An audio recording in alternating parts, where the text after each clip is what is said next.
Come on now, Brian Norman Sr. Don't be making me look bad out here. You know that I pride myself in saying that fatherhood is prominent in the sport of boxing. You know that I love that father and son collaboration in the sport of boxing because it's motivation and inspiration for the people to look into the sport of boxing and be like, damn, look at the powers of fatherhood, huh? But you ain't moving like my guy Teofimo Lopez Sr. See, I always pride myself that Teofimo Lopez and the Teofimo Lopez team is the captain of the generation, the commander-in-chief, because he sets the tone of this young generation. He set the tone. All you gotta do is follow the blueprint. But nah, they was trying to get a little more money for Jerome Bruce Ennis and lost the bag and lost the fight and lost the unification battle. Don't gotta be greedy, because you gotta believe in yourself like Teofimo Lopez did when he faced Vasily Lomachenko. When he faced Vasily Lomachenko, let's not forget that when he got off of the Lomachenko fight, they wasn't happy with the pay. They felt like they was underpaid. Huh? Guess what? He fought Vasily Lomachenko for $1 million. With all taxes, $500,000. But you know what? Vasily Lomachenko was regarded pound for pound, 1, 2, 3, you can flip it around. And he knew the magnitude of the fight. He knew what that win would do for his career. Right? And what he do? He took the fight, and won. Became pound for pound, became undisputed, lineal champion. The accomplishment of the age by 22 and 23, the same age that Brian Norman Jr. is. He was on top of the world. And of course, people gonna be like, well, what happened after the fight? What happened? I'll tell you what happened after the fight. He got triple more than what he got with Vasily Lomachenko versus George Kambosos, which a lot of people didn't know. Now, regardless of the outcome of that fight, it's about taking the risk, winning, and then reaping the rewards after. And that's what happened with that purse bid, the $6.2 million purse bid that Teofimo Lopez won from Triller, right? That didn't come to fruition, but the second bid was still triple of what he earned with Vasily Lomachenko. So again, regardless of what happened to the outcome of the fight, at the end of the day, he got way more than he got with Vasily Lomachenko. You was in a position to face Jerome Bruce Ennis, who is, looked by many and myself as the best welterweight right now.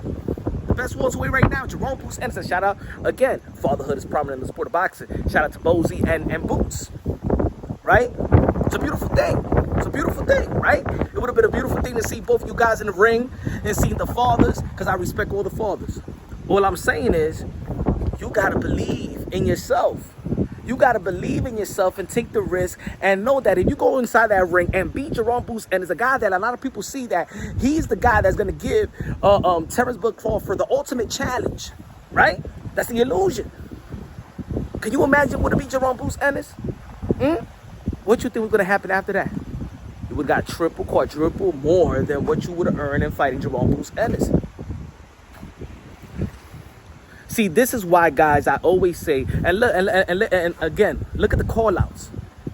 When Teofimo Lopez Sr. was calling out Vasily Lomachenko, they got the fight. When Teofimo Lopez Sr. leading up to the Vasily Lomachenko fight, he was calling out Josh Taylor. Remember, they was calling out Josh Taylor like crazy. They got the fight. Two-time millennial is the reason why Teofimo Lopez is the most accomplished fighter of this young generation, because they ain't about talking, they ain't about capping, they about getting the legacy fights.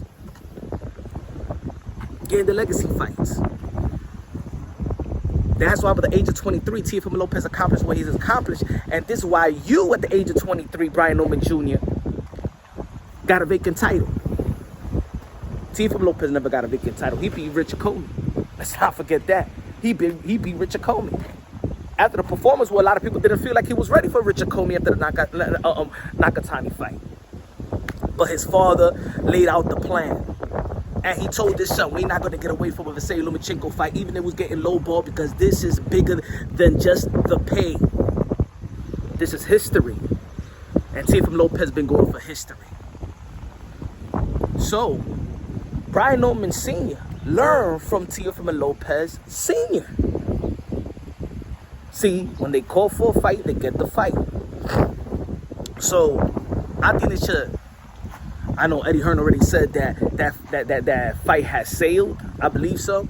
I don't know if it's still they're still negotiating. I don't know if there's a deadline, but it seems like in the last interview with Eddie Hearn, it seems like that ship has sailed.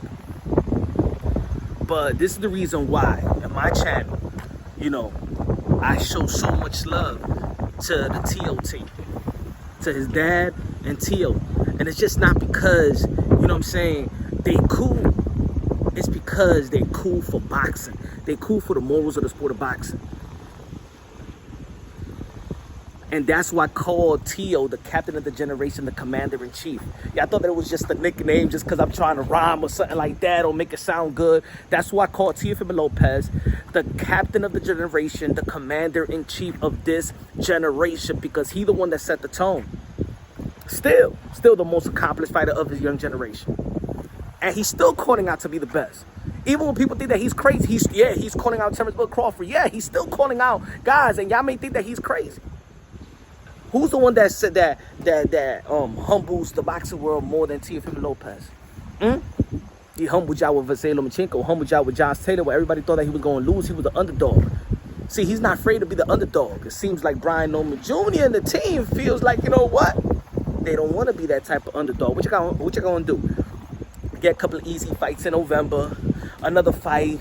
Build your profile. Teofimo Lopez ain't give a damn about building no damn profile. My profile is to fight the best. That's what separates Teofimo Lopez and his dad from the others. But shout out to Papachenko. Shout out to Shingo Inoue. The primary dads in the sport of boxing. Shout out to Bill Haney as well. You feel me? Look at Naoya Inoue. The 4 division world champion, two division undisputed. Huh? Look at Papachenko. Look at Teofimo Lopez Sr. But in this generation, especially in this side of the pond, Teofimo Lopez Sr. is the guy that set the tone. He's the guy that I know for sure. He said, man, he'll put his son versus anybody. Y'all think he's crazy. He's willing to put his son versus Terrence Bud Crawford. Y'all call it crazy, but he ain't crazy. The accomplishments speak for itself. Brian Norman Sr. learned from Teofimo Lopez Sr. Now, of course, that's a potential fight that we want to see as well. They want to move up to become a 3 division world champion and stuff like that. That could be a good fight as well. You know? Let me know, man. That's a good fight, Teofimo Lopez and Brian Norman Jr. as well.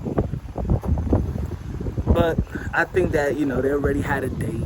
I think they're using Jerome Booth Ennis to build their fight in November.